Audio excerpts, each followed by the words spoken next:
Understanding and coping with poor sleep. Part 3. Practical ideas to improve your child's sleep.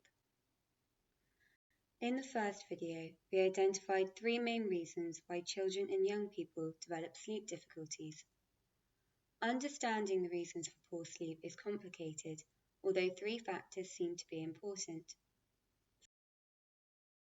Foundations. Although we are all prone to experiencing poor sleep, there are some people who might be more at risk of developing poor sleep than others. This could be because of their genetics. Poor sleep may run in families. Because of their circumstances, for example living in a noisy home, or because of their psychological characteristics, for example someone who worries a lot.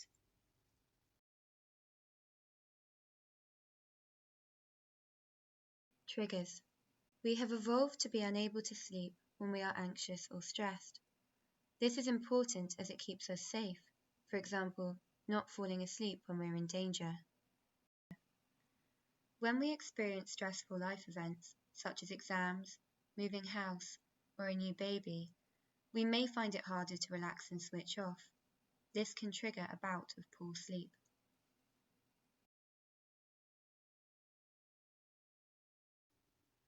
Lifestyle. When we experience poor sleep, we often try to manage it as best we can. Often that means we change what we do and how we think about sleep. The trouble is that these changes can often keep the poor sleep cycle going.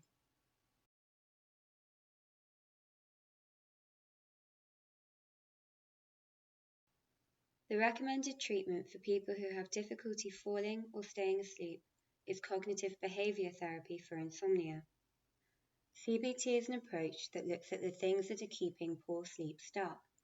People who struggle with sleep often end up changing their thinking, for example, worrying a lot about sleep, and behaviour, for example, getting into bed too early or trying too hard to get to sleep, in order to try and manage their sleep problem.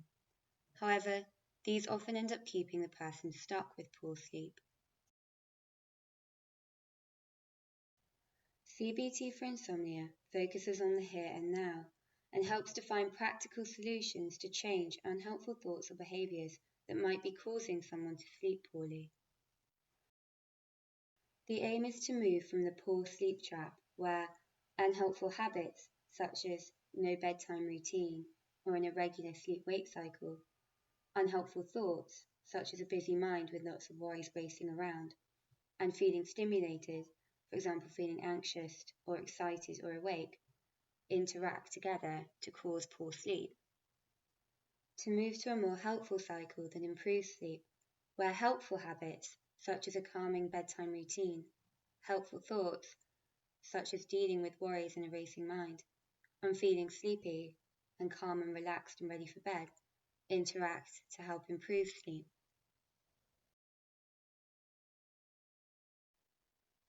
Alongside this video are some information sheets that can help you and your child learn to improve their sleep. Sleep diary. Check your child's sleeping patterns. Helpful sleep habits. Develop habits that will help your child to sleep. Relaxing at bedtime. Help your child develop different methods to relax and feel calm. Coping with a busy mind. Discover different ways to deal with worries. Reset the body clock. Help your child reset their natural wake-sleep cycle. These will take you through the following 5 steps to improving your sleep. 1. Understand sleep. 2. Check your bedroom. 3. Develop helpful habits. 4. Deal with worries and the busy mind. 5. Reset your body clock. Step 1. Understanding sleep. The first step is to learn more about sleep. 5 of the important things to know are: everyone needs sleep. It is as important for our health as eating, breathing, and drinking. Sleep helps to restore and repair our bodies, process information, and to refresh our brains so that we can learn more effectively. If we sleep well, we feel refreshed, have more energy, and concentrate and learn. There is no set amount of sleep that we need. For example, adolescents may need between 7 to 11 hours per night. To help us sleep and wake, we have a body clock, which is affected by light and dark.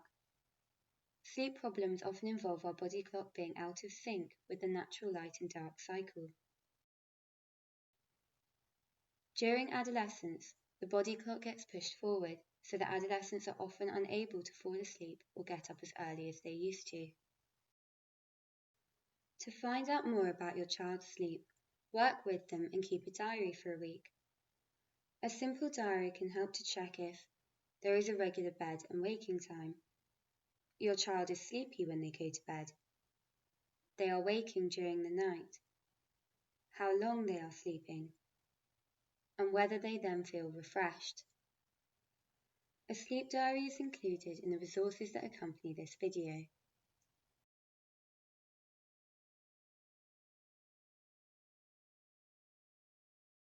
Step 2. Check your bedroom. The second step is to make sure that the place your child sleeps encourages sleep. We typically sleep at night when it's darker, quieter, and cooler than during the day.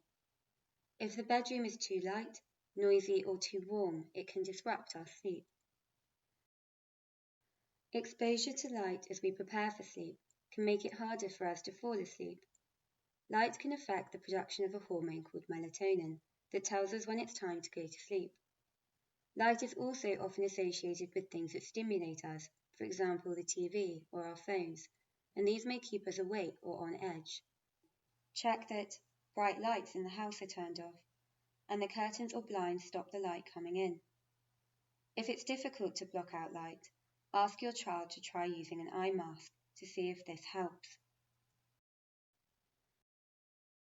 Another important source of light at night comes from phones, laptops, and other electronic devices. The light these devices emit is often very bright and can also block the release of melatonin and cause us to be too stimulated to fall asleep. Encourage your child to turn off their smartphone, TV, and other gadgets well before bedtime. If they feel unable to do this completely, then cut back on screen time in the hour before bed and encourage them to keep electronic devices out of their room whilst they sleep. Another option is to dim the brightness on devices. This is often called night or dark mode and emits less light. This is not ideal as it doesn't address stimulation, but it may be a good place to start. Noisy environments can also disrupt your child's sleep. It can provide a distraction that prevents them from falling asleep, or it might wake them up. Changing this is not always easy, but if it is too noisy, you could provide your child with some earplugs. Alternatively, if others in the household are gaming or playing loud music, you could impose a noise curfew or provide them with headphones to use instead. Reduce the heat. A hot bedroom can make it difficult to sleep. If your child's room gets very warm, try opening a window in the hours before bed or buying a fan. Alternatively, try using a thin sheet or lighter blanket or duvet on their bed.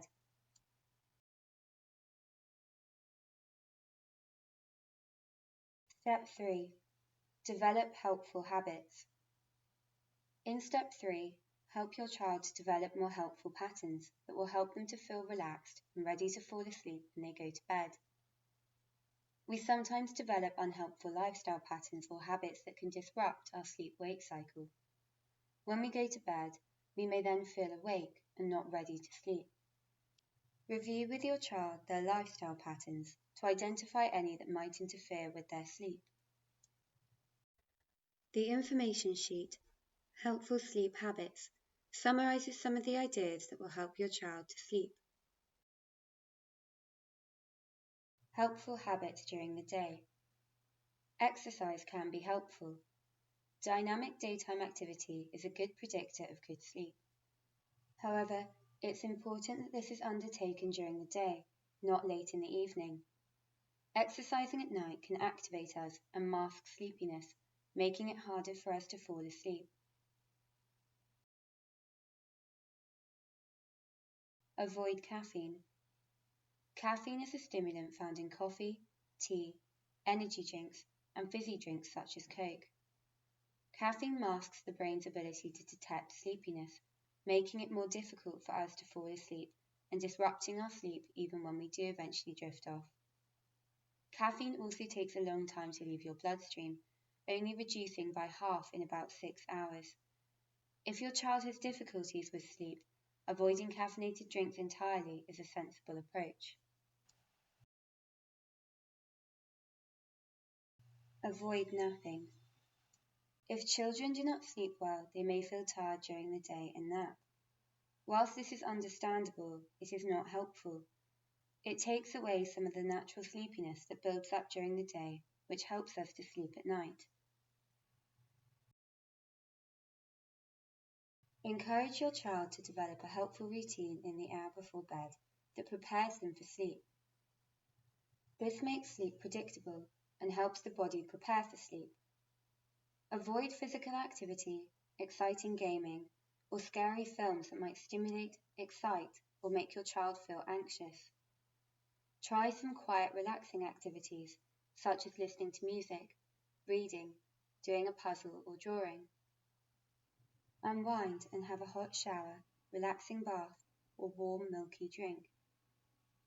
Encourage them to try some relaxation exercises, mindfulness, or meditation, and perhaps you can do this with them. The information sheet, Relaxing at Bedtime, provides some ideas of different ways to wind down and relax. Many young people spend a lot of time in their bed, doing all sorts of things such as watching TV, streaming music or videos, social networking, doing homework, as well as sleeping. To help your child fall asleep more quickly, it's important to develop a strong link between their bed and sleep. Discourage them from doing anything else in their bed other than sleeping. To strengthen the link between bed and sleep, it's important to limit the amount of time your child spends in bed awake. Make sure that they feel sleepy when they go to bed, so don't make bedtime too early. If they are still awake after 15 minutes, encourage them to get out of bed and engage in a quiet activity. This could be listening to calming music, doing a puzzle, or reading a book. After 15 minutes, return to bed and try again. It's important not to fall asleep in anywhere else other than their bed, and that they do not go on electronic devices or engage in activities that might stimulate them. Step 4. Deal with worries and the busy mind. People who find it difficult to sleep often complain of a busy mind. They lie in bed with lots of worries racing around their mind. They might worry about what has happened, what will happen, or their sleep.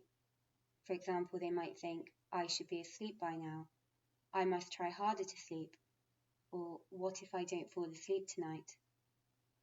Thoughts like these create anxiety. The more we worry and put pressure on ourselves to sleep, the more awake we become, and the less likely it is that we fall asleep. The information sheet, Coping with a Busy Mind, can help your child to deal with their worries. You can try these ideas to see if they help your child to deal with their busy mind. Each evening, encourage your child to take 10 minutes to get their worries out of their head and to write them down. Go through the list with your child and help them find solutions to those worries they can do something about. For example, if they're worried they'll forget something for school, help them to pack their school bag and leave it ready by the door. This may mean less worry for your child when they go to bed. The more attention you give to your worries, the bigger they seem to become. To stop this happening, help your child learn to divert their attention to something else. Help your child to create a calming picture in their mind. This could be a real or an imaginary place that they find restful. Help them to create a strong picture and include any sounds, smells, or textures to make it as real as possible. Whenever your child becomes aware of their racing mind, switch attention and really concentrate on their calming picture. This won't work straight away, but the more they practice, the easier it will become to divert their attention.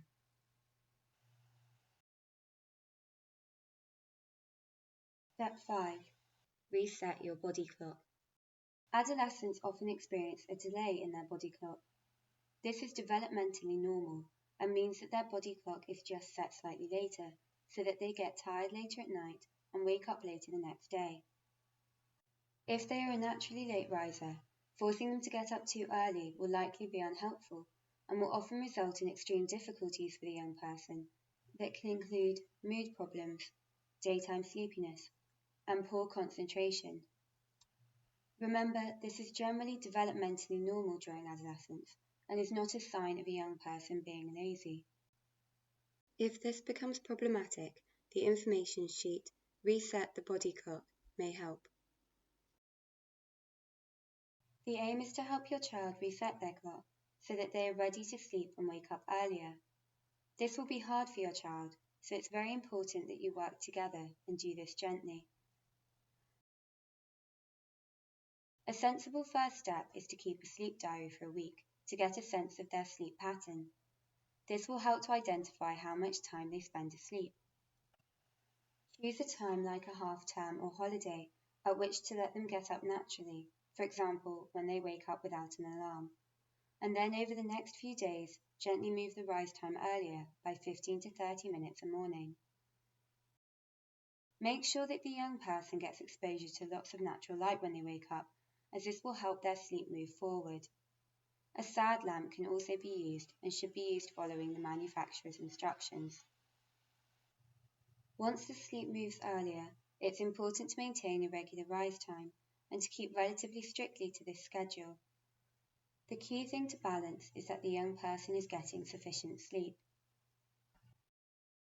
Make sure that your child has also established the helpful habits at step 3 and stick with this plan for the next 2 weeks. To start with, they will probably feel tired and maybe grumpy. This is normal. After a week, they may start to settle into their new routine and spend less time in bed awake and more time asleep. Your child may find this hard and will need your support and encouragement.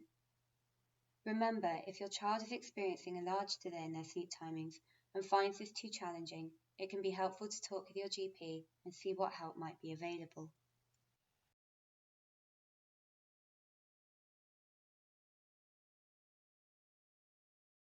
We hope that these ideas will be helpful and that they give you some ideas of how you can help your child improve their sleep. This will be hard work, but by working together as a team, you will be able to support your child and help them to be successful. Good luck.